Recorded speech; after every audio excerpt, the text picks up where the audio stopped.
A few months ago, I had the chance to interview one of my favorite sales trainers who became my friend. I can say this. And we spoke about sales negotiation because the guy I'm going to interview today and the guy I interviewed a few months ago wrote one of the few books around about sales negotiations. But now we're back from something else. We're back to discuss his new book in a different way. Instead of taking one subject as I always do and then deep dive into it, I want to get an overview on his new book because what I found out is that Nothing Stops Me by Patrick Tinney is one of the most intimate sales books around. And this is what I would like to talk about today. So happy to have you back on the show, Patrick. Hi. How are you, Tobia? What a wonderful time to be back. I feel my heart pulsing Italia. Sì, it's bravo, bravo. È magnifico. it's a nice time to be back. It's a nice time to talk about what you have done recently. So I'm sure the audience is pretty familiar with you. You've been on the show already, but if you wanna tell us a little bit more about yourself, because before we go and we deep dive into the book, feel free to introduce yourself. Yeah, I with nothing stops me. I've just been watching the world of late, and I was being urged by a lot of my readers to produce one more book, and um, I wrote the bonus round at the beginning of the pandemic. I mean, why waste a good pandemic? And then I wrote a couple of great master classes, which I've delivered to sales professionals that are just like changing their businesses, changing their worlds. So I've been doing a lot of coaching, advisory, uh, consulting with different people, just to help business owners find their way in a difficult time. And inflation has been a problem, and we've had a few other issues. We've got instability around the world, and then this strange alchemy came. Nothing stops me. And what I decided to do was something quite different than I'd ever thought I would do. And what I wanted to do is I wanted to share with people how hard it is when you start with less than nothing. So I was born into bankruptcy. My dad built a theater in our little town, and his partner never paid him. And my family is a family of service.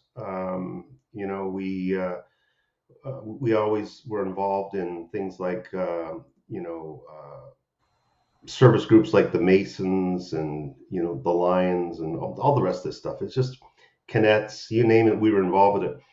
So there was no decision not to pay back all the money that was owed. We owed 3 years worth of debt. In those days, you used to just sign for it. And I was born into a little town where there was no indoor plumbing for our house. Now, in Italy, you can get away with a little bit of that, right?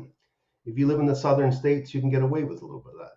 Up here, can you imagine taking your sheets, because you have to wash them at least once a week, right? And then you take them out and you hang them on a line.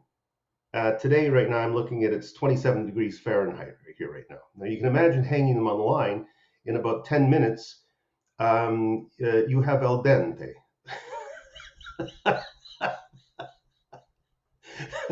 They're frozen. So then what you have to do is you have to wait for them to get really frozen, and then you pull them off the line, bring them in, lean them against the wall until they become soft again, and then you can put them on the bed, and then you got to warm them up. I mean, it's a crazy way to be come into the world.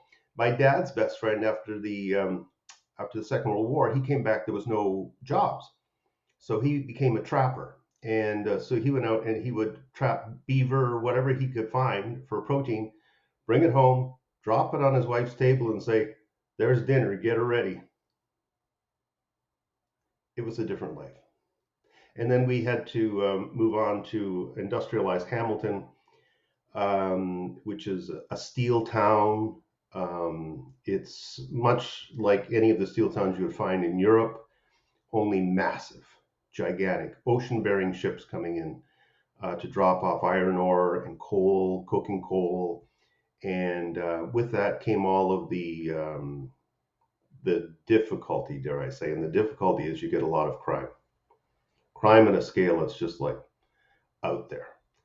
And that's what I grew up in. And oddly enough, my safe place was the Jewish Community Center. Nobody judged me. Here I am, this Irish Scottish kid, and I would go hang out at the Jewish Community Center, and they would just take care of me. Of course, kids are kids, right? And so you'd have this gentle old man yelling down into the basketball court or into the weightlifting room, "Students, you must be better students." We got in hell. But for me, school had no meaning. I didn't know why I was there. I just knew I had to get through. I had a couple of really good teachers, and then I had a lot of really bad teachers because I was in the north end, close to the foundries. Well, the best teachers don't want to live beside, smog, right? I mean, it's like visualize what it's like in some of the industrialized Far East countries where you look out your window and all you see is smog, but it should be sunshine. And so the particulates in the air were constant. And we actually have cancer zones in Hamilton, so they know exactly where people are going to get cancer and when. And so it's a tough place to grow up. And I got through that, and then I went on to high school. I won the track day when I was a young lad. All the kids were different ages. We had girls graduating grade 8 who wore backless dresses. They were full women. They were fully developed. Same with the men, sideburns, mustaches. So I had to beat out a guy with a mustache to win to win my junior school track team. That drafted me into the track team for my high school, which was 5 stories tall. It had no windows. We used to call my high school the factory because it had escalators and elevators and everything was cement and asbestos. The whole school had blown in asbestos all over the ceilings to dampen sound. Oh, well, of course, kids look up at all this fluffy stuff in the ceilings and they say, I wonder what happens if you throw a pencil straight up in the air and it hits the asbestos. Well, you get little clouds of asbestos flakes coming down. And we did this all day long. We were bored. I snapped my back running track the first year. I was running full speed on the 5th floor of the high school, and a cleaner left some solvent out, and I didn't see it. And at the very top of my kick, I stepped on that solvent, and suddenly I was vaulting through the air, and I smashed into a fountain and a cement wall at the end of the hallway and snapped my back at L5, which is called the diver's break, also known as spondylolisthesis. But it went undetected because we didn't have MRIs in those days, right? So they just told me I twisted my back, and I played on the volleyball team. And so I thought, geez, what am I going to do? I got to make money because when I was 9, my dad went to work on the afternoon shift. He was working the heaviest welding job at International Harvester. So what he did was, if you think about all of the tractors in Italy and preparing the fields, you have the main tractor, and then you have this huge frame that drops down with the tines. The tines are designed to, disrupt the soil so you can put the seeds in. He built those frames. It took 2 men to build one. They can only build around 12 a day. And he looked like an old man. He looked twice as old as my mother, only they were the same age. What he had was an aneurysm near his heart. So he went to the doctor the day before his last day at work and said, I feel very weak. And the doctor said to him, and he was just a visiting doctor, he says, yes, you are very weak. You're weak and lazy. Get back to work. So he went back to work the next day, and at around 4 o'clock, he had a touch of pain in his heart, and he was dead before he hit the floor. And so I had to start working when I was 9. I remember my mom, and it was November, which is why Novembers are so difficult for me. But she called me aside and she said, Pat, I only have a grade 9 education. We can't afford to live in the apartment we're living in right now. And we've had so many people living with us on the apartment. She said, I just can't support everybody anymore. She said, you're going to have to go to work. She said, I'm going to put up a Christmas tree. She said, I don't know how I'm going to do it, But she said, "What would you like for Christmas?" And I said, "Mom, buy me the biggest shovel that God has ever seen. We're going to shovel snow this winter." So I think I was an early entrepreneur in the area of cold calling, hundreds a day. And my failure rate was about 98%. So for all of you people out there who say, "Oh, mommy, daddy, somebody didn't like me today. I made 10 calls and only half the people love me." And then think about this little kid who goes up and knocks on the door. He's freezing. He doesn't have enough clothing on. He's smelly, sweaty, and he's got this big goofy grin on his face saying, "For $1, I will clean your driveway." $1. That's growing up tough. Then after that, I took up piano moving because I figured if I was going to survive the back problem, I was going to have to own it. So I weighed 145 pounds, maybe a little bit less in those days, maybe 140. I could deadlift 400. I could bench press 285 at that weight. 285 pounds. I was as strong as a bull, and I was working 40 hours a week, many weeks, earning the same amount of money as my mother. But my mother never had to pay for a cent after I took up delivering things that were bigger than me. So that I think kind of sets up a lot of what I've tried to bring to the market right now, in the sense that we're going through this horrible time. So you bring it back to the present. We're going through this horrible time right now with the Middle East, with Ukraine.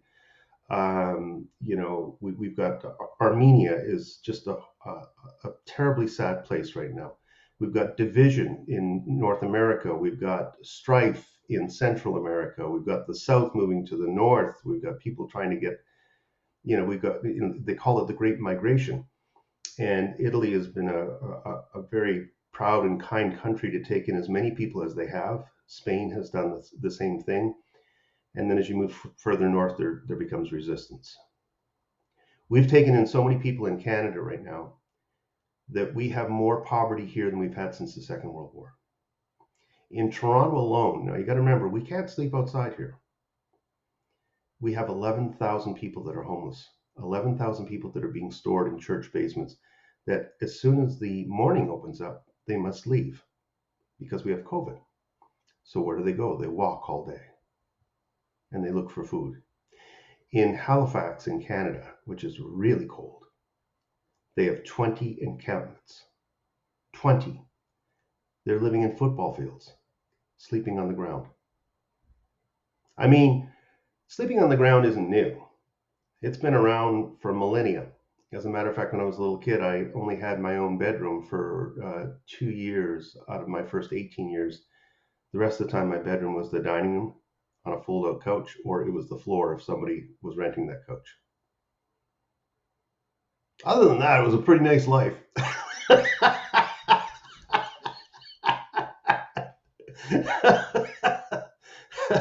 food insecurity food insecurity was a product of that's just the way it goes, kiddo. Get through. I didn't eat breakfast. I had a bologna sandwich every day and a no-name pop. I think that these words really set the conversation because, as I said at the beginning, Nothing Stops Me is a really intimate book, and it's really different from what you've done before.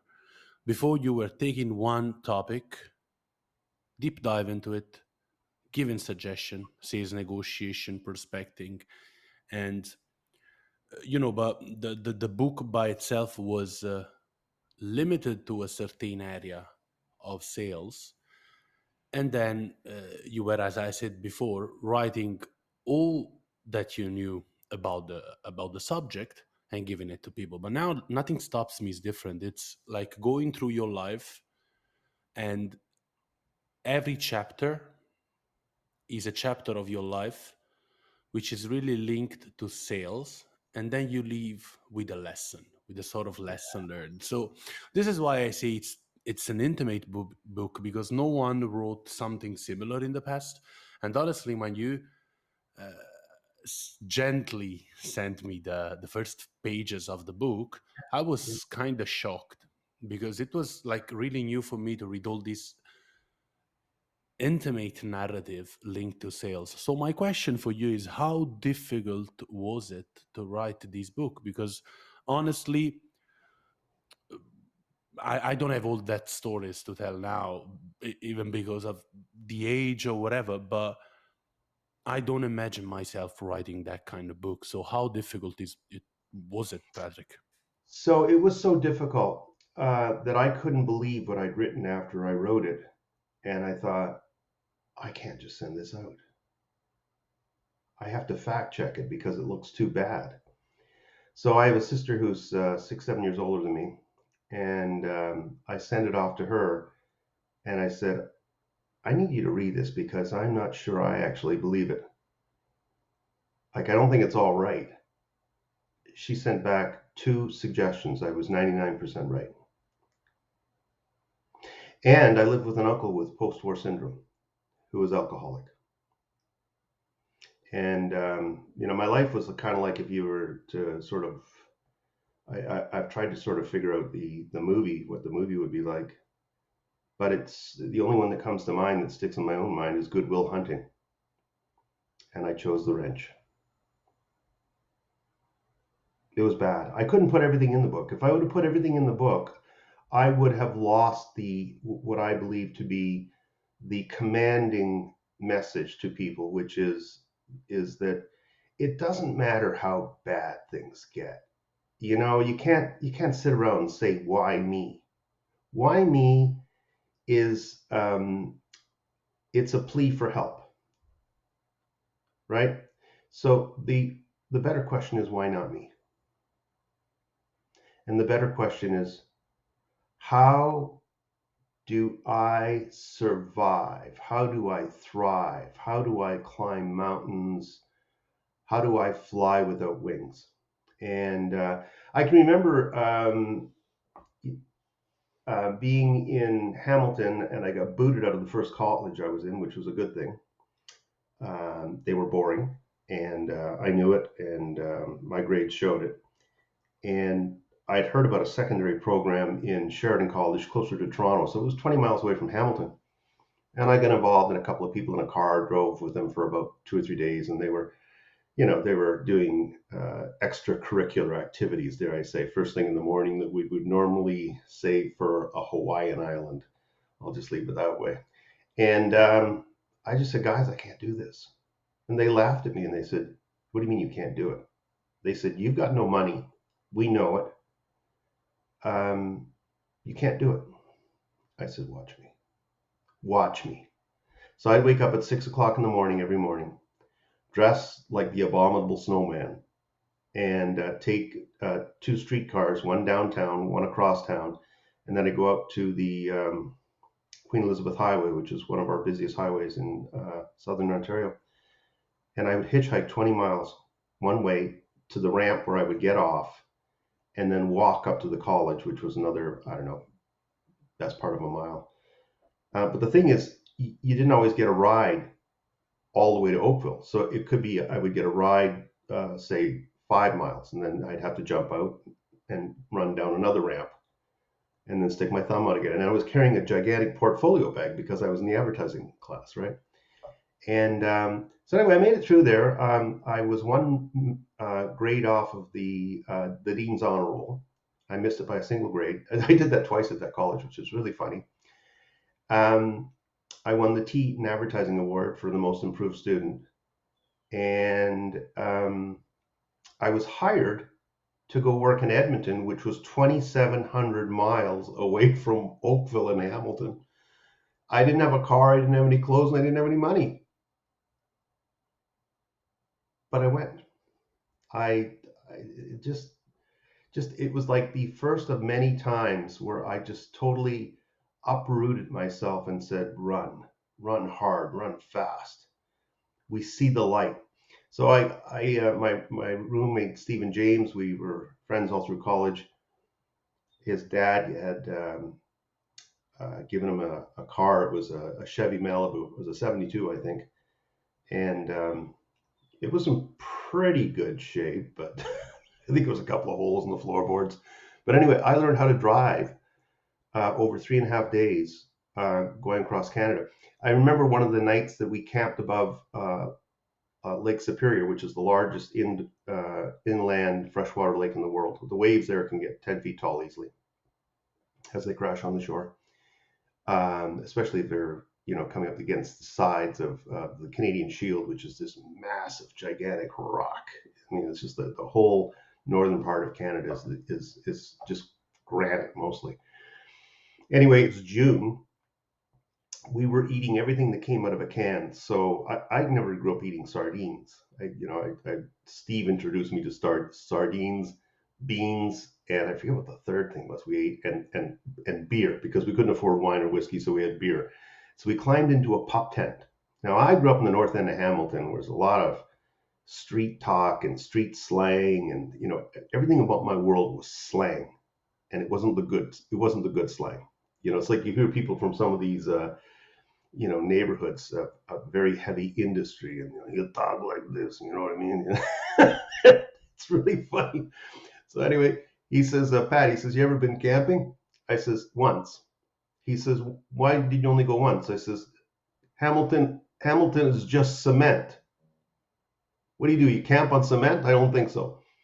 He says, all right, to get ready for camping, he says, you get inside the tent, and he says, you take all your clothes off and you get inside the sleeping bag. And he says, the sleeping bag bounces the heat off of the exterior shell back to your body, and you stay beautiful warm. I said, I tell you what, guy from the north end of Hamilton, he puts on triple clothes. He gets inside that goddamn sleeping bag and he goes to bed. Well, in the middle of the night, here it is the end of June, right? It snowed. It snowed at the end of June north of Superior. And I wake up and our tent has collapsed. We're the only people in the whole site, so we could have got eaten there, for God's sakes. Every wild animal in the world is up there, right? Including timber wolves. And I look down at this mass of throbbing flesh at the bottom of the tent, and it's my friend Steve, who looks like a Italian mastiff trying to pass a peach stone. He is shaking so hard.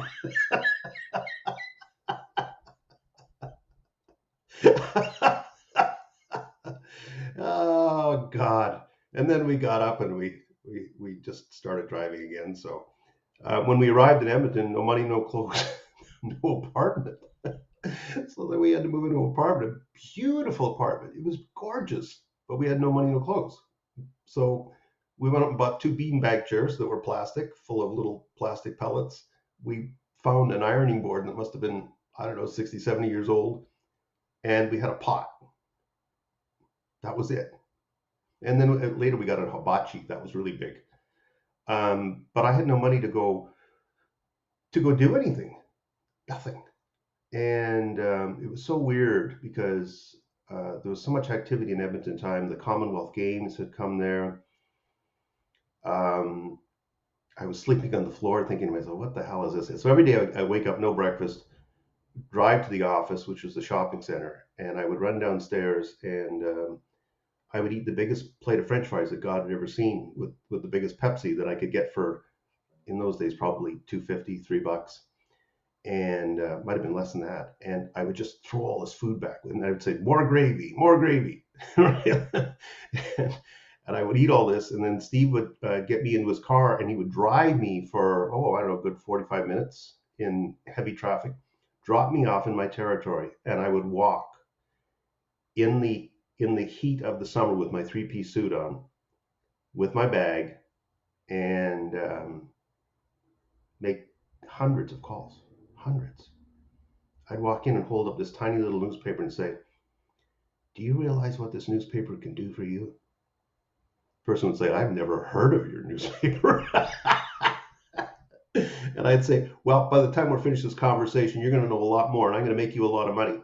So let's work together.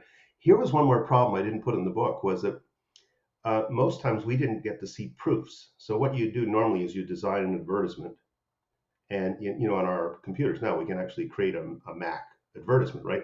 In the old days, you had to send it to a composing room where they would take all kinds of pictures, cut them out, photographs, and then they would send you back a proof, right?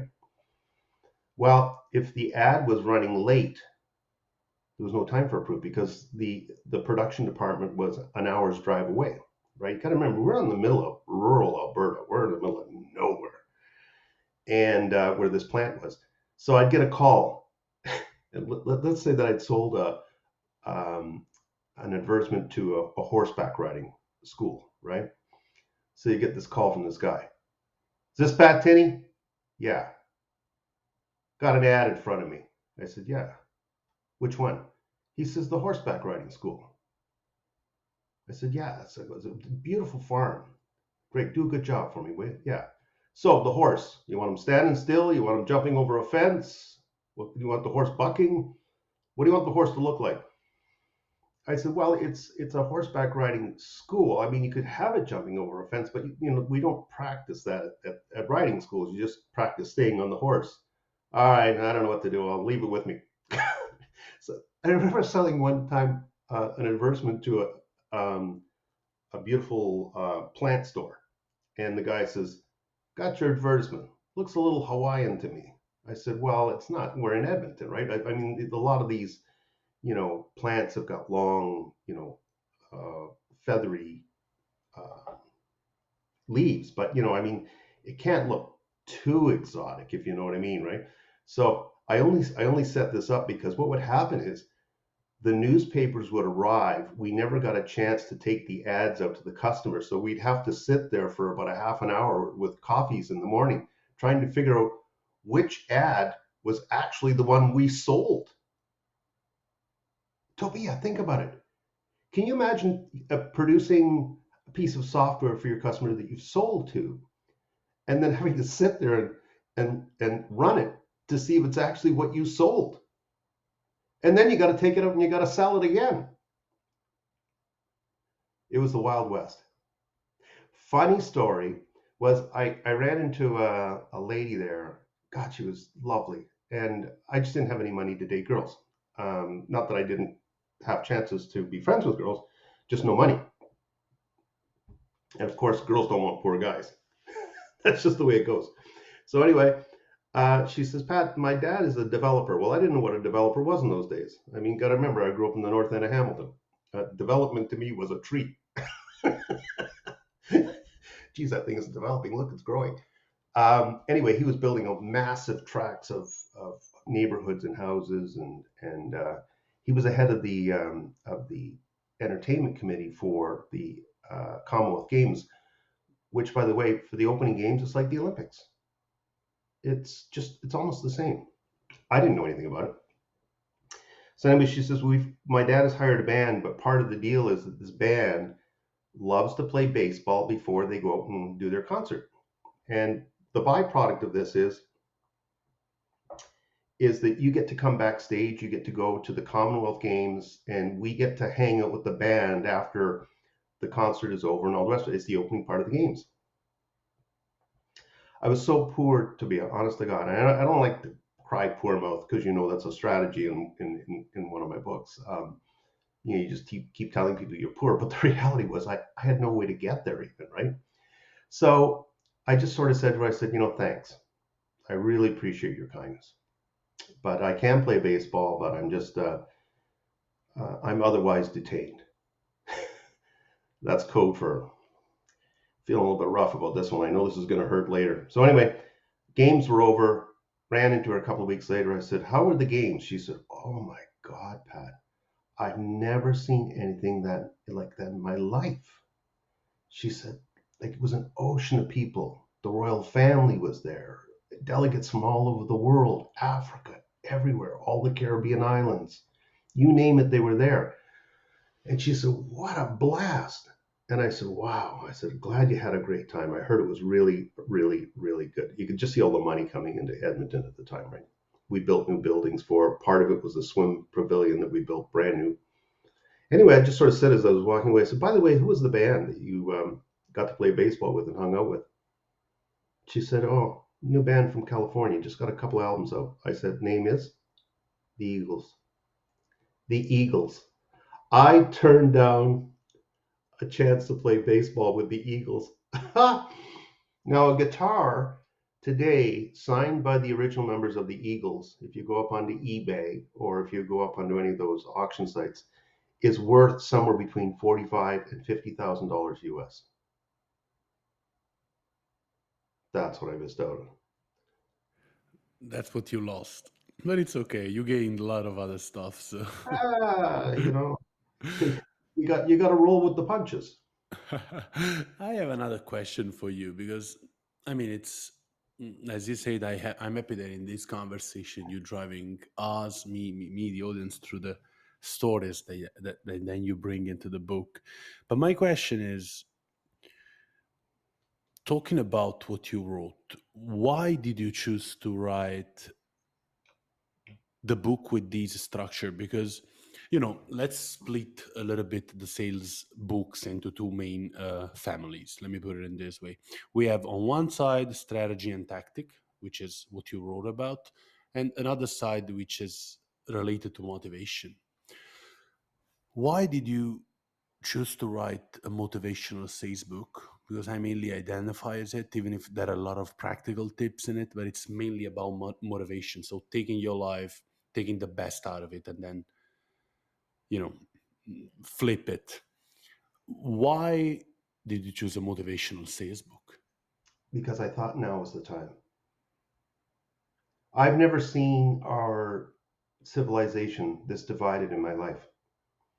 So you got to go back to the Second World War, and you think about all the people that emigrated to every place all over the world. I mean, people were trying to get out of Russia, so they would go to Japan to get to the United States.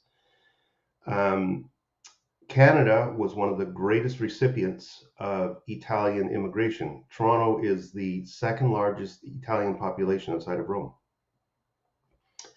Um, so there was so many people on the move, and everybody had a different way of living. And what I learned as a young man was just incredible. I mean, uh, I was one of the few sort of Irish Scottish people in the neighborhood.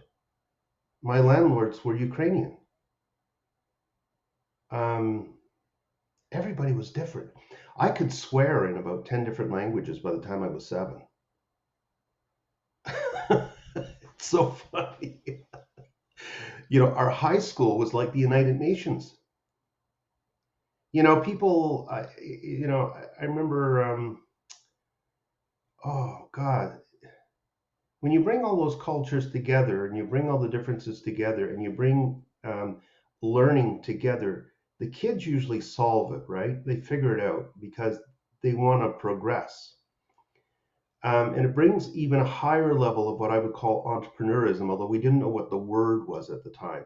So we just called it getting by or soldiering on. You soldier on. You got to get it done.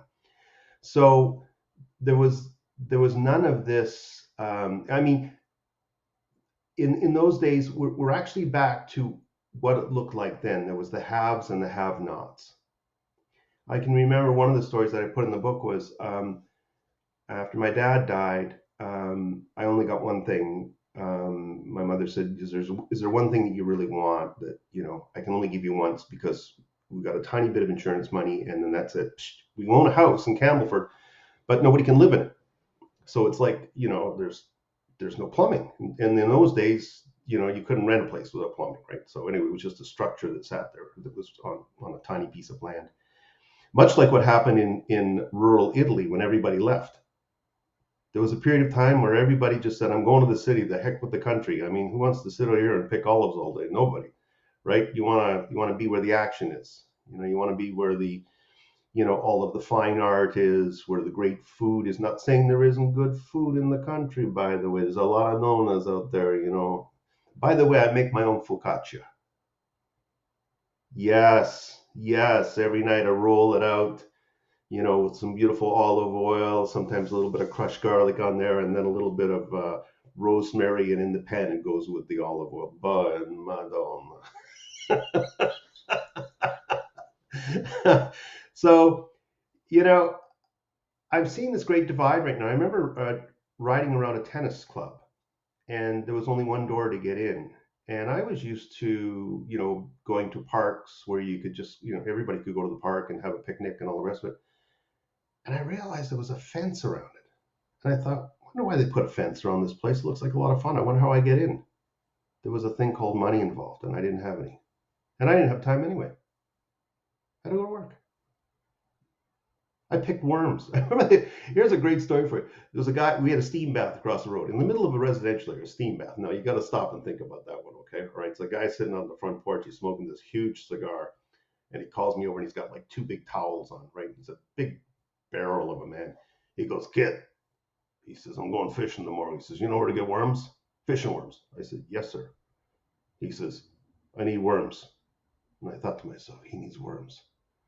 He's going to get a lot of worms. So I went home and I got a shoebox, an empty one, and I knew where all of the great gardens were in my neighborhood. So I went out for almost 90 minutes, maybe 2 hours, and I could pick four worms at once. I taught myself how to do this because I was I was doing this all the time for fishermen. Anyway, I came back with a shoebox and it probably weighed around 4 pounds. And he opened up the lid and there is 4 pounds of worms moving back. And he looks down at me and goes, "Kid, that's a lot of worms." And I said, "Yes, sir." And he looked at me, he didn't know what to do. So he reached in his pocket. I got $5. I'm sure he thought he was gonna, give the kid $1 or $2 for, a dozen worms, right? No, he got 3 or 4 pounds. It was hysterical. It's the way a kid thinks. You over deliver. Another question for you, Patrick, is what is your favorite chapter and lesson learned of the book? If you have to pick one, just one. Oh, I think it would be the silliness one, Uh-huh. and that's the hot air balloon. So I had been out partying my brains out the night before. Of course, you can't write this into a book, but in the old days, the nightclubs were fantastic. A lot of live entertainment, and then of course, I was a long hair. I used to play guitar. I worked for Yamaha Music, so and then as soon as the Bee Gees hit, I cut 12 inches of hair off, and we were into discotheque, right? And so we would just like party around the clock. So I think it was Saturday morning. I had a call from a nurse that I was dating at the time, and she said, "Pat," she said, "I have access to a hot air balloon." She said it's about a half an hour away in Waterdown, and we're going to go up and down on a tether. She said it's going to be so cool. You'll be able to see the whole countryside. And she said, "Have you ever been in a balloon before?" And I said, "No, I've never been in a balloon. I don't think I've even seen a balloon." And she goes, "They're big." I said, "Well, I don't know how big is, but I'm interested, right? So let's go have a look." But I got to tell you, I'm a little tender right now. I'm a little hungover. Okay. She goes, "Okay, I'll take it easy on you." So anyway, we watch all these people go up and down, and they're inflating the balloon, and the balloon is like 5, 6 stories tall. And all you hear is,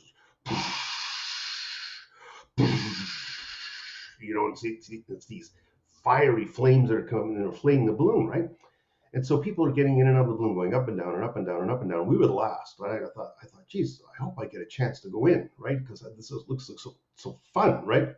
So anyway, I get on the balloon, and the tether line goes up, and I'm not looking, and all of a sudden, no tether line, and I'm looking down and going, wait a minute, wait a minute, the Earth is moving away from us.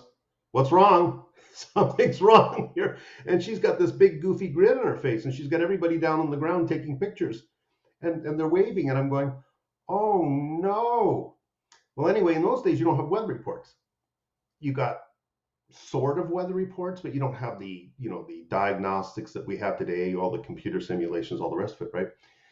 So anyway, we're up there, and we've got a chase group. So that's 5 cars that would have the truck and everything that would be chasing you, et cetera, et cetera.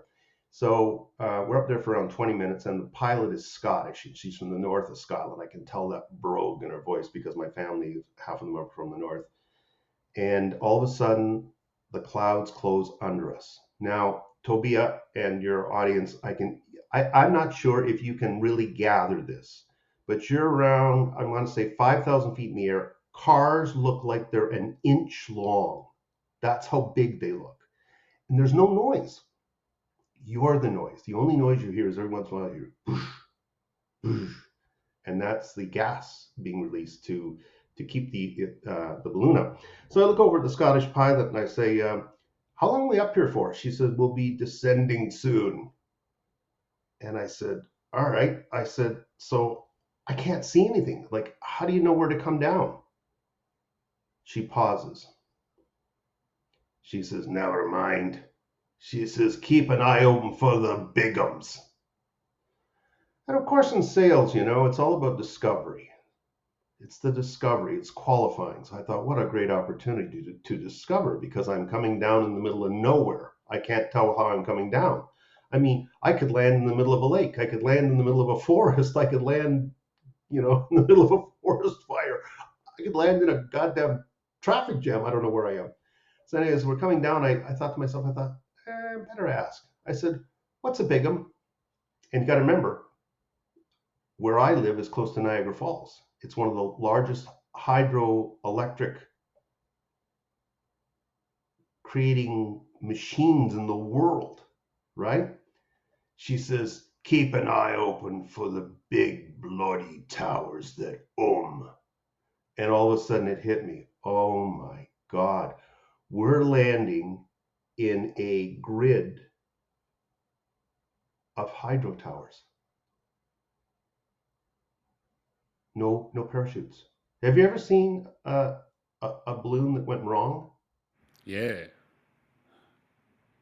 It's kind of sudden.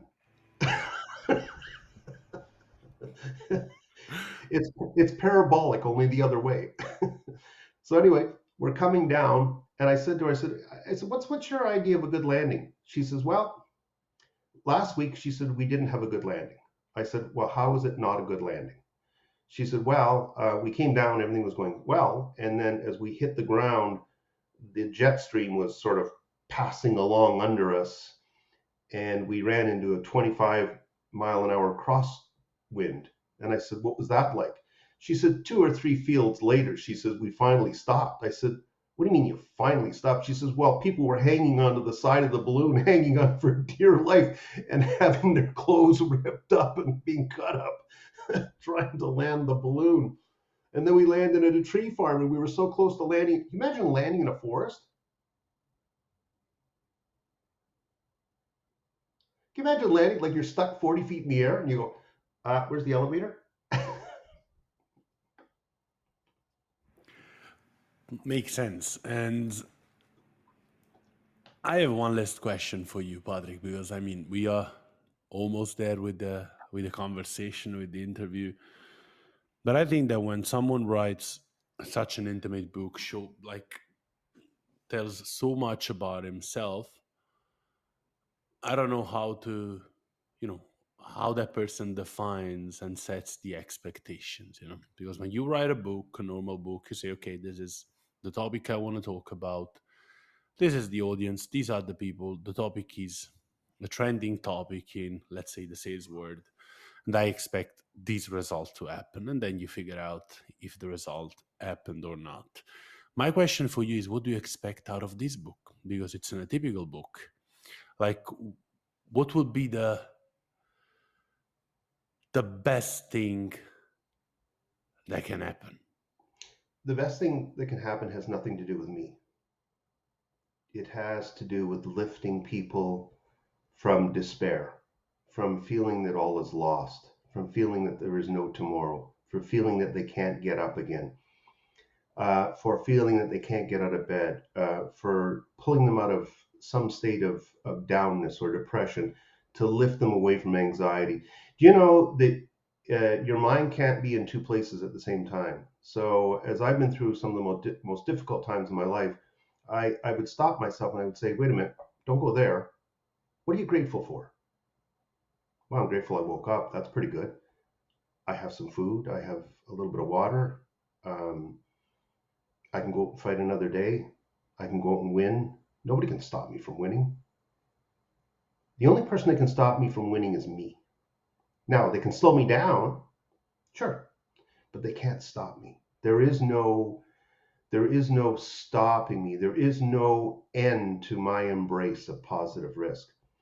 So the outcome, if you're kind of wondering, is what has happened since the book is launched. First of all, it was a horrible launch. I couldn't get Italy up and running.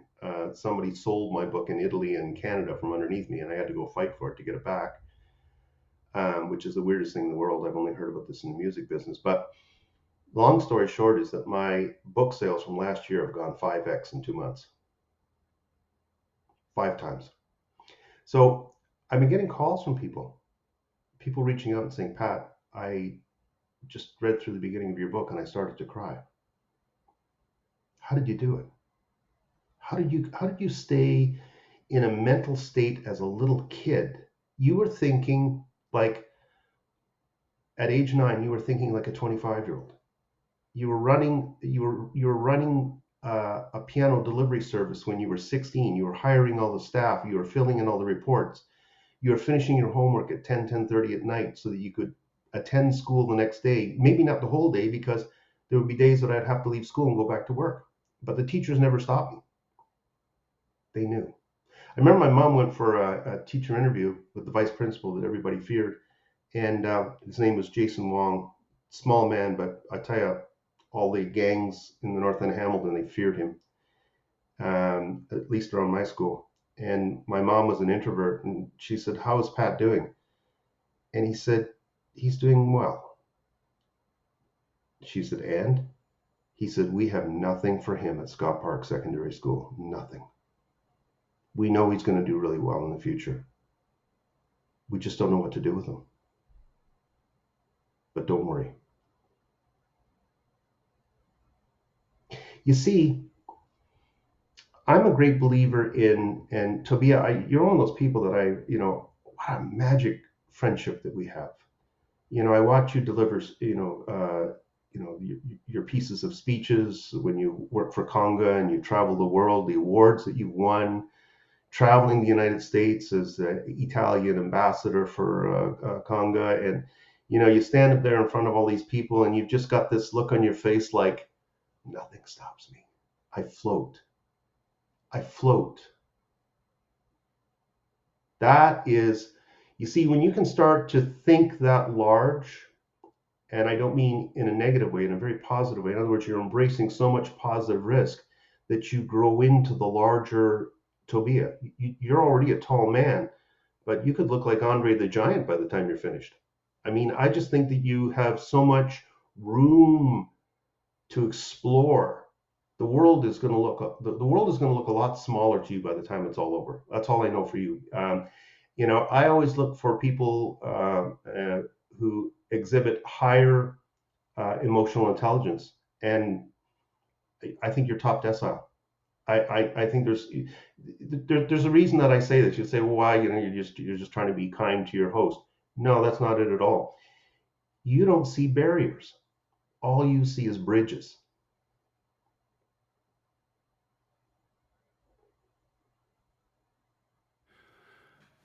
That's really, I mean, I have no words, my friend. And yeah, this is what I honestly, this is what I felt when I read the first chapters of the book, which, by the way, you agreed to send over, but I refused because I want to buy it by myself. You know that I'm a huge fan of buying intellectual property, so I will never accept the book if you send it over. Um, this is what I felt when I read the book. It's like what I really thought was why I thought was the good time to write this kind of book, because these motivational books are going down in an extreme way. If we take a look at the numbers, if we take a look at the numbers of books that get published, we have a lot of tactics, we have a lot of strategy, we have a lot of data, but it seems that we miss that chunk. And by the end of the day, I think that we need these kind of books, because LinkedIn posts can only do half of the job, if not even less than half. You know what I mean? It seems that we need to learn from people who went through something and were able to translate what we consider bad things into advantages or opportunities to get better. And this is what I found out of the book. And honestly, I think it takes a lot of, you got to be brave to write that kind of book that you wrote. And honestly, this is what I felt. This is what I wrote to you. And when I say to my friend, it takes a lot.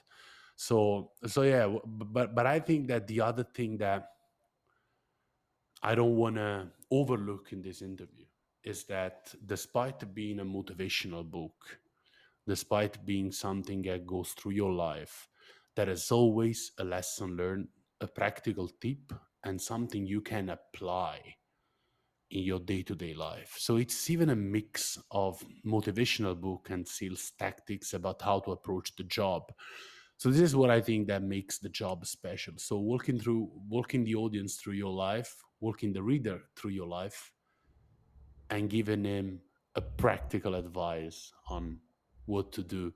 Because otherwise it would have been, I don't know, a novel or whatever it is. No, it's just a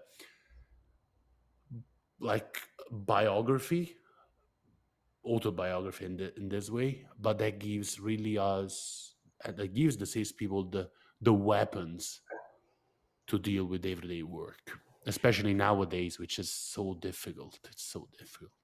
I think that, yeah, I think you've nailed a lot of it there. For me, as a young man, having a magazine go bankrupt under me and not being able to get a job in Hamilton after I've earned, like, I don't know, geez, I sold $60,000 worth of advertising, and I was living on a draw of $100, and the magazine owner just pulled it and just sort of said, I don't see a future in this. And so I have to go work at the factory where my dad died. The job I got was one station away from where he died. So here I am, at about age 20, and I've got all of his friends that are walking up to me, 11 years after the death, and they're just saying, "Man, like, what are you doing here? Like, you can't."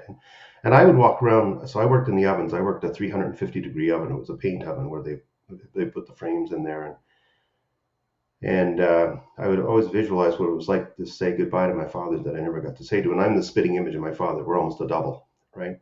And one day I'm working in there and I'm sunburnt in January because 350 degrees, you can wear all the clothes you want. My face was burning red. Everything was red, like uh, International Harvester red burned right into my skin, right? And so anyway, I was pulling these big frames out and I thought I had them all out. And somebody came by with a gigantic tow motor, and in those days what they used to do is just stop the tow motor, and the inertia would carry all of the product, which was in this gigantic bin, I mean the size of a Volkswagen, and it crashed on the cement floor beside the oven. What I didn't know was there was no lights inside the oven because of course they would melt, and there was one frame back there and it jarred free. Now they used to just hang on little hooks. You can imagine 3/4 of a ton hanging on a hook, two little hooks. And I took my heavy hat off just for a moment to wipe the sweat away from my face. And the last thing I remember was that frame hitting me in the face, dead on. And all I heard inside my head was the sound bong. That was it. There was no other sound. And then minutes later, I got all these guys leaning over me, looking down. They got their hands over top of their mouths, and some guys are sweating, some guys are pacing back and forth. And I guess I kind of jolted, and I came back to it. I'd never been knocked out in my life, and I got all these people staring over me, going, "What the hell did you do? What were you doing? Were you wearing your helmet? Were you doing this? Were you doing that?" So other guys were almost like pacing back and forth. Jesus Christ, get this kid out of here! If another one dies here, we lose another Tinney in the space of this period of time, we're just going to go nuts. So I had guys pulling me aside and saying, "You have to leave. We can't take it again. Your dad's dying was so instant, right in front of our eyes. There was no mess. He was gone." So what I want to leave you with is don't be afraid to be afraid. Embrace the fear. Own it. Own the joy. Own it. Don't eat average food. Eat great food. Teach yourself how to cook. Don't drink average coffee. At the end of the night, have cafe correcto. A little bit of Zambuca on top. Yeah, see, bravo. And live life like today is the last day that you're gonna have the capability to use both of your arms, both of your legs, with a full mind, and embrace the risk that's in front of you. Just look at everybody and say, you know what, friends, love you, but you're sitting in my seat, and this is musical chairs, and I just want you to know I got a seat. I think that's the best way to, close this conversation and say goodbye to the audience. Patrick, so happy to have you back on the show.